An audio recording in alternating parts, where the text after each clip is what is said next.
Sylvester James Jr. was an American singer-songwriter who was referred to as Sylvester. He had a net worth of little than $1 million at the time of his death. He was mostly engaged in the disco, rhythm and blues and soul genres. He was well known for his popular disco tunes from the late 1970s and early 1980s, his flamboyant and androgynous appearance, and his falsetto singing voice. Sylvester was born into a middle-class African-American family in Watts, Los Angeles, and became interested in singing through his Pentecostal church's gospel choir. After the congregation disapproved of his homosexuality, he left the church and became friends with a group of transgender women and black crossdressers known as the Disques. After relocating to San Francisco in 1970 at 22, Sylvester became involved with the counterculture. He produced solo performances for the Cockets, an avant-garde drag group that drew inspiration from female jazz and blues singers like Josephine Baker and Billie Holiday. Sylvester departed the Cockets to pursue his career elsewhere during their highly criticized New York City tour. He arrived as the lead singer for Sylvester and his hot band, a rock group that disbanded after releasing 2 commercially unsuccessful albums on Blue Thumb Records in 1973. Sylvester decided to pursue a solo career and got a recording deal with Fantasy Records' Harvey Fuqua. He also acquired 3 new backing singers, Jeannie Tracy, Martha Wash and Azora Rhodes, who were known as the 2 Tons Own Fun. Sylvester, 1977, his debut solo album, was a mediocre hit. The highly regarded disco album Step 2, 1978, came next and it produced the songs You Make Me Feel, Mighty Real, and Dance, Disco Heat, in both the US and Europe. He made 4 more albums with Fantasy Records, including a live album, to break away from the disco genre. Following his departure from this label, he joined the dance-focused Megatone Records, which was established by friend and co-conspirator Patrick Cowley. Wrote the popular High NRG song, Do You Wanna Funk, and recorded 4 more albums. As an activist, Sylvester worked to stop the spread of HIV/AIDS. He left all future profits from his work to San Francisco-based HIV/AIDS charities after passing away in 1988 from difficulties brought on by the infection. Sylvester became known as the Queen of Disco in the late 1970s, and he achieved special fame in San Francisco throughout his lifetime, when he was given the city's key. He was honored posthumously into the Dance Music Hall of Fame in 2005, and his life has been the focus of a documentary, a musical, and a biography. Early childhood, 1947 to 1960. Oh God, don't ask me about the Cockets, my age, or how I got started. Let's assume that I was born into a black bourgeois upper-middle-class family in Los Angeles and that I moved to San Francisco from a dull 9-to-5 job. Even better, suppose I was the first baby born by test tube. On September 6, 1947, Sylvester James was born into a middle-class family in Los Angeles, California's Watts neighborhood. Letha Weaver, his mother, grew up in a comparatively affluent African-American family with their farms close to Palestine, Arkansas. Gertha Weaver, Letha's biological mother, was unmarried and too ill to raise her kid, so Gertha's sister Julia, who is known to the family as Juju, ended up adopting Letha. Julia and her husband moved to Watts in the late 1930s as part of the Great Migration of African Americans from the southern United States. Letha was primarily raised here, where she also met and wed Sylvester's Sweet James, her first husband. The two of them moved into a tiny cottage that belonged to Letha's parents. John Wesley and Larry were born in 1948 and 1950, respectively, after their first child, Sylvester, who was named after his father. With Dunning as Sylvester's nickname, he and his siblings gained further notoriety in their largely African-American community. Sylvester viewed his father as a lowlife due to his adulterous behavior and his decision to leave his wife and kids when the boys were still young. Before returning to her parents' house on 114th Street in Watts, Letha and her 3 sons relocated to the Aliso Village housing project downtown. Letha frequently attended the Palm Lane Church of God in Christ in South Los Angeles and was a devoted follower of the Pentecostal branch of Christianity. While accompanying her to church sessions with his brothers, Sylvester became especially interested in gospel music. The song My Buddy was performed during the funeral of another kid in the Park Lane congregation, and Sylvester, who had been a passionate singer since he was 3, frequently participated in gospel events. He was referred to be feminine and as pretty as he could be, just like his mother, by the women at his church. Unlike the other boys, he wasn't rough. He was prim and proper. He was so adorable that we were constantly kissing and cuddling him. He was also characterized by family members as his kind of boy, born funny, who preferred the company of women and females, such as his grandmother, over that of other boys. He spent a lot of time indoors playing his grandmother's piano, reading encyclopedias and listening to music. The lads would say things like he acts like a girl, or he's going to be a girl, when Sylvester refused their invites to play. However, his mother would stand up for him, stating that he was not a girl but rather a different kind of boy and a treasured member of their family, as well as his delight in dressing up in her and his grandmother's clothing. He was sexually molested at the age of 8 by a man who was allegedly the church organist at the time. Sylvester would always insist that the encounter had been consensual and not sexual molestation, but the attacker was an adult and Sylvester was only a child at the time. When this man forced the youngster to anal intercourse, Sylvester was injured and taken to a doctor. Letha, who saw homosexuality as a perversion and a sin, was unable to accept the news that her son was gay after hearing it from this doctor. Soon after, word of Sylvester's homosexual activity, in reality that he had been raped, spread among the churchgoers, and at the age of 13, he stopped going because he felt uncomfortable. Before marrying Robert Sonny Hurd in the early 1960s, Sylvester's mother had 3 more children from other fathers while he was growing up. She also adopted 3 foster children with Hurd. Hurd's position as a supervisor at North American Rockwell, an aircraft manufacturing, raised the family's finances, allowing them to relocate north of Watts to a more upscale, predominantly white neighborhood. Sylvester had a tense connection with both his mother and stepfather. During one of their arguments, Sylvester decided to permanently leave their home. Sylvester's biographer Joshua Gamson believes that gender was an everyday choice for Sylvester, who has been characterized as having a flamboyant and colorful public persona and dressing in both male and female gendered clothing. An extension of Me, the Real Mean is how Sylvester characterized his public image. Sylvester was a quiet, often thoughtful, caring guy who put others before himself and was generous to a fault, having little regard for money, according to his friend and publicist Sharon Davis. "You only live once, so enjoy it," was his motto. He might be unpredictable, stubborn as a mule, and always speak his mind, she added. Members of the hot band thought Sylvester was a prima donna and had a volatile temper. Gamson said that Sylvester was openly gay and that he preferred to date white, self-doubting and effeminate males. The song Can't Forget the Love from his Too Hot to Sleep album was later dedicated to his young partner, John Maley, a young white model with whom he had a relationship in 1978. Maley subsequently recalled that Sylvester was a lovely man, and I owe him a lot before ending the relationship to relocate to Los Angeles. In contrast to his predecessors, Sylvester did not move into his home when he started dating Michael Rayner, a slender brunette from Deep River, Connecticut, in 1981. When Rayner acknowledged that he had not fallen deeply in love with Sylvester, their collaboration came to an end. Sylvester became known as a gay advocate since he was an outspoken gay guy throughout his career. "I understand that gay people have elevated me and I love it," he told a reporter. "They simply must be the most persecuted minority of all those who are oppressed. They went to all the trouble of trying to locate someone or anything with whom they could identify, and they decided on me. Gay people have shown themselves to be some of my closest friends and most devoted listeners, and I enjoy being with them." But elsewhere he said he believed his career had transcended the gay movement. "I mean, my music has nothing to do with my sexual orientation. I don't consider singing when I'm having sex and the other way around. I get this conformist shit from queens all the time," he said, publicly criticizing what he saw as polarizing tendencies within the LGBT community itself. "They want to read me all the time. They want me to always do things their way. There is no doubt in my mind that I will not adopt the gay lifestyle as they perceive it." He said that they too frequently condemned homosexual people who were showy or extravagant, and he was especially critical of clones, gay males who dressed alike in boots, bootcut jeans, checkered shirts and handlebar mustaches. Sylvester was described as an absolute perfectionist by Davis. Because he was so self-conscious about his image, he used some of the money he earned from the successful Step 2 album to undergo cosmetic surgery to remove a hump on his nose, put silicone in his cheeks and have his teeth done. Additionally, he insisted that every photo of himself be painstakingly altered.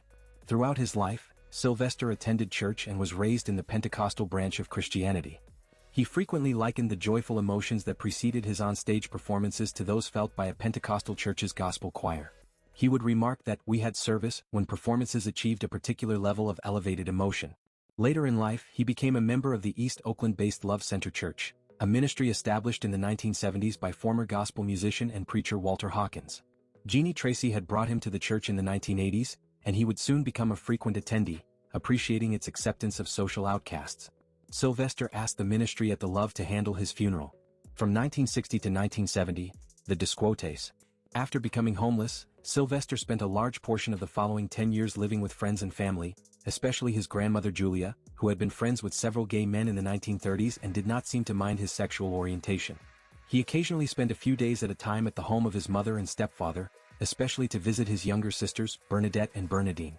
At the age of 15 he started going to homosexual clubs in the area and made friends with gay black people there. Eventually they formed a group they dubbed the Disques. Among the Disques, Sylvester's closest friend was a trans woman named Duchess, who made money as a prostitute, a career that Sylvester declined to participate in. The trio dressed up in women's clothes and wigs and hosted extravagant house parties, sometimes without permission, at the home of their buddy rhythm and blues singer Etta James. They were always attempting to look better than each other. A young man called Lonnie Prince was Sylvester's partner in the late 1960s. The two were referred to as the It Couple by many of Sylvester's acquaintances due to their good looks and physique. Since cross-dressing was illegal in California at the time, Sylvester frequently hitched rides about town while dressed as a woman, putting him at risk of arrest and prosecution. Despite not being imprisoned for this offense, he was repeatedly caught for shoplifting. In addition to working as a cook at McDonald's, where he was fired for not wearing a hairnet, he also worked as a cashier at an airport parking garage, a hair salon, a department shop, and a mortuary as a makeup artist, preparing the bodies for their funerals. During the 1960s civil rights movement, Sylvester and his pals did not actively participate in the movement, which was at its height. They participated in the extensive looting and rioting during the Watts riots between the black community and the largely white police force, snatching lipstick, wigs and hairspray. Sylvester was enrolled in Jordan High School, despite his lack of interest in formal education and his infrequent attendance at classes. At the age of 21 he graduated in 1969. In his graduation photo, he was seen in drag with a beehive haircut and a blue chiffon prom dress. The Disques had started to split up by the end of the decade, with some of them giving up cross-dressing and others realizing they were transgender women and getting sex reassignment surgery. To achieve a more androgynous image that blended male and female styles and was influenced by hippie culture, Sylvester, who always saw himself as male, started to tone down the feminine aspects of his attire. Personal life. Sylvester's biographer Joshua Gamson believes that gender was an everyday choice for Sylvester, who has been characterized as having a flamboyant and colorful public persona and dressing in both male and female gendered clothing. An extension of Me, the Real Mean is how Sylvester characterized his public image. Sylvester was a quiet, often thoughtful, caring guy who put others before himself and was generous to a fault, having little regard for money, according to his friend and publicist Sharon Davis. "You only live once, so enjoy it," was his motto. He might be unpredictable, stubborn as a mule, and always speak his mind, she added. Members of the hot band regarded Sylvester as a prima donna, and he was sometimes erratic and challenging with the people he worked with. He struggled to save the money he earned and instead spent it on himself, his friends, family and lovers as soon as he had it. Gamson said that Sylvester was openly gay and that he preferred to date white, self-doubting and effeminate males. The song Can't Forget the Love from his Too Hot to Sleep album was later dedicated to his young partner, John Maley, a young white model with whom he had a relationship in 1978. Maley subsequently recalled that Sylvester was a lovely man, and I owe him a lot before ending the relationship to relocate to Los Angeles. In contrast to his predecessors, Sylvester did not move into his home when he started dating Michael Rayner, a slender brunette from Deep River, Connecticut, in 1981. When Rayner acknowledged that he had not fallen deeply in love with Sylvester, their collaboration came to an end. After meeting a hairdresser named Tom Daniels in 1982, Sylvester's next significant relationship collapsed after 6 months when Daniels learned that Sylvester had been having sex with other men while on tour. Rick Cranmer, a 6'2" blonde architect, was the singer's last partner. The two of them moved into a home in the hills. In 1987, the year before Sylvester's death from AIDS, Cranmer passed away from symptoms associated with the infection. Sylvester became known as a gay advocate since he was an outspoken gay guy throughout his career. "I understand that gay people have elevated me and I love it," he told a reporter. "They simply must be the most persecuted minority of all those who are oppressed. They went to all the trouble of trying to locate someone or anything with whom they could identify, and they decided on me. Gay people have shown themselves to be some of my closest friends and most devoted listeners, and I enjoy being with them." But elsewhere he said he believed his career had transcended the gay movement. "I mean, my music has nothing to do with my sexual orientation. I don't consider singing when I'm having sex and the other way around. I get this conformist shit from queens all the time," he said, publicly criticizing what he saw as polarizing tendencies within the LGBT community itself. "They want to read me all the time. They want me to always do things their way. There is no doubt in my mind that I will not adopt the gay lifestyle as they perceive it." He said that they too frequently condemned homosexual people who were showy or extravagant, and he was especially critical of clones, gay males who dressed alike in boots, bootcut jeans, checkered shirts and handlebar mustaches. Throughout his life, Sylvester attended church and was raised in the Pentecostal branch of Christianity. He frequently likened the joyful emotions that preceded his on-stage performances to those felt by a Pentecostal church's gospel choir. He would remark that "we had service" when performances achieved a particular level of elevated emotion. Later in life, he became a member of the East Oakland-based Love Center Church, a ministry established in the 1970s by former gospel musician and preacher Walter Hawkins. Jeannie Tracy had brought him to the church in the 1980s, and he would soon become a frequent attendee, appreciating its acceptance of social outcasts. Sylvester asked the ministry at the Love to handle his funeral. Emerging solo career. When Sylvester returned to San Francisco, Rolling Stone editor Jan Wenner offered him a chance to record a demo album. Paid financed by A&M Records, the record included a cover of Superstar by Bonnie Bramlett and Leon Russell, a recent smash single for the Carpenters. However, A&M refused to release the record because they believed it was not commercially viable. The Hot Band was a collection of straight white males that Sylvester and his manager Dennis Lopez had put together for the album. They included Carrie Hatch on bass, Travis Fullerton on drums, Chris Mustard on saxophone, James Q. Smith on guitar, and Bobby Blood on trumpet. Following their initial rejection by A&M, the band contributed 2 tracks to the album Lights Out San Francisco, which was put together by San, released on the Blue Thumb label, and broadcast on Francisco's KSN radio. After landing many local gigs, they were asked to open for David Bowie, the English glam rock artist, at the Winterland Ballroom. Bowie subsequently remarked that San Francisco did not need him because they've got Sylvester, alluding to their mutual love for androgyny. After the gig did not sell very well, Bob Crosno signed Sylvester and the Hot Band to Blue Thumb at the beginning of 1973. They released their debut album on this label, changing from a blues-based style to a more commercially successful rock sound, with the Pointer Sisters serving as backup vocalists. Despite being released under the title Sylvester and his Hot Band, Sylvester titled this first album Scratch My Flower because of a gardenia-shaped scratch and sniff sticker that was affixed to the cover. The majority of the tracks on the album were versions of songs by Lieber and Stoller, Neil Young, Ray Charles and James Taylor. According to one of Sylvester's biographers, it lacked the fire and focus of the live shows and did not sell well when it was first released.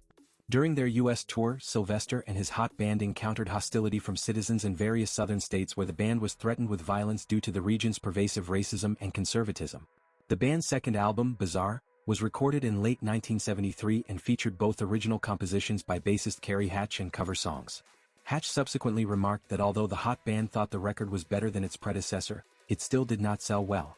According to music journalist Peter Shapiro, Sylvester's cottony falsetto was an uncomfortable match with guitars on these Blue Thumb records, possessing an unpleasantly astringent quality in both cases. The Hot Band left Sylvester in late because they found him hard to work with and were annoyed by his lack of commercial success. 1974 to 1977, Sylvester and 2 Tons O' Fun. Sylvester formed a new band, the 4As, and a new group of supporting singers, 2 black drag queens dubbed Lady Bianca and Jerry Kirby, since he no longer had the Hot Band or a recording deal. He proceeded to perform at other local locations with this new group, such as Jules Catch One, a gay dance club on West Pico Avenue in Los Angeles that was primarily attended by black people. However, the new lineup did not impress reviewers, and the majority of them left Sylvester in December 1974. Following a brief stay in England, Sylvester brought together Arnold Elzie, Leroy Davis and Jerry Kirby, 3 teenage drag queens, to serve as supporting vocalists when he returned to San Francisco. However, even though he had a performance despite such events as the Castro Street Fair in 1975, he was unable to achieve success and ultimately dismissed Kirby, Davis and Elzie. Sylvester and his band played gay bars like the Stud and the End Up before landing a regular weekend gig at the Palms nightclub on Polk Street in September 1976. They played 2 or 3 sets a night, most of which were covers, but some of which were original songs written by Sylvester and his then guitarist Tip Warwick. Motown producer Harvey Fuqua discovered Sylvester through this concert, and in 1977 Fuqua signed Sylvester to a solo contract with Fantasy Records. He recorded his 3rd album, Sylvester, in the middle of that year. The album's cover showed Sylvester dressed as a man. Never Too Late and other songs by Sylvester, as well as versions of popular songs like Over and Over by Ashford and Simpson, were among the dance music-inspired tracks on the album. Since his early career, Sylvester's image has changed, according to several reviews, shifting from a sparkly androgynous look to a more traditional rhythm and blues vocalist who would appeal to a wider audience. Sylvester's Over and Over was released as a single and was more successful in Mexico and Europe than it was in the US. Following the release of the album, Sylvester went on tour in Louisiana and then Mexico City. 1978, The Rise of Step 2 and Disco. After his solo CD was released, Sylvester's popularity grew, and he was hired to play frequently at the Elephant Walk homosexual bar in the Castro, a gay town in San Francisco. He became friends with Harvey Milk, then mayor of Castro Street as he is known locally, and performed at Milk's birthday party that year. Milk was the first openly gay person elected to public office in California. Sylvester was successful in trying out for a cameo role in the movie The Rose, which starred Bette Midler, a homosexual icon, in the spring of 1978. He appears in a single-shot sequence where he sings along to Bob Seger's Fire Down Below as one of the drag queens. Both songs were commercial successes both nationally and outside, reaching the top of the U.S. dance chart and making their debut on the U.S. mainstream charts. Rolling Stone magazine called the album As Good as Disco Gets, and it was a success, earning a gold certification. In his disco history, Shapiro called Sylvester's greatest record the cornerstone of gay disco, and an epical record in disco history, You Make Me Feel Mighty Real. According to Shapiro, Sylvester's music combined aspects of the gospel R&B tradition and the mechanical, piston-pumping beats past two major disco subgenres, but he went way beyond either in doing so.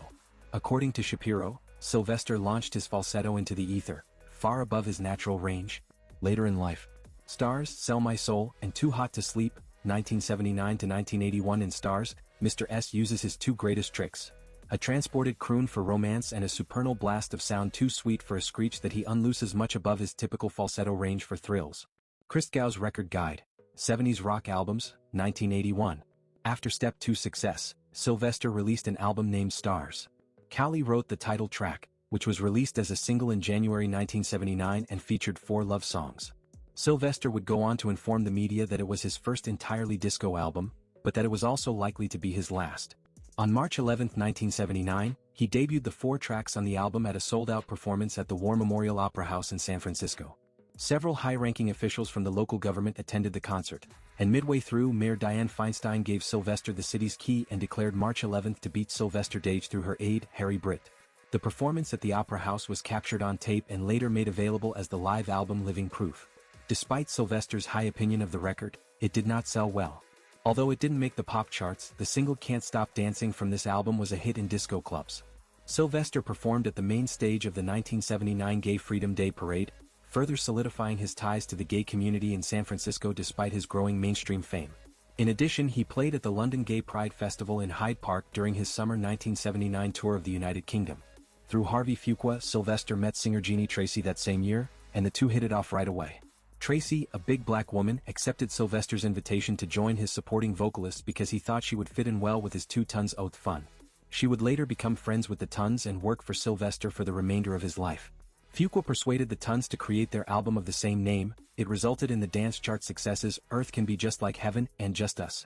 Consequently, they started to collaborate with Sylvester less frequently, only occasionally accompanying him on his live performances. He emphasized that he had no negative thoughts for them in certain interviews, but in others he would show resentment at their departure. When Sylvester was arrested while visiting New York City in 1980 on suspicion of stealing multiple valuable coins, he also made tabloid headlines. He was held for 3 days before being freed on $30,000 in police bail. When it was discovered that the true criminal had signed checks in Sylvester's name, police acknowledged their error and Sylvester was never charged. Following this incident, Sylvester returned to San Francisco, where he created Sell My Soul, his subsequent album for Fantasy Records. Sell My Soul mostly avoided disco, which had lost popularity after the widely reported disco sucks movement, and instead featured a variety of dance music with a soul influence. 2 weeks after it was recorded, Sylvester mostly used musicians and backup singers he didn't know, and Rhodes and Cowley, who were frequent collaborators, weren't there at all. Most reviews were negative, characterizing the album as mediocre. I Need You, the album's soul dance track, was released as a single but did not do well. Too Hot to Sleep, Sylvester's fifth and last album for Fantasy Records, featured several groove soul tunes, ballads and gospel-style songs instead of disco. Tracy, who missed the Two Tons completely, was joined by Maurice Emon Long, a new backing vocalist. The three of them chose to call themselves the COGIC Singers because they had all been raised in the Church of God in Christ. The CD also had many songs where Sylvester spoke in a baritone voice instead of his typical falsetto tones. The record did not sell well.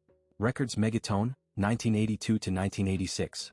Both Sylvester and the Two Tons began to think that Fantasy Recordings had not paid them the full amount due from the sale of their recordings.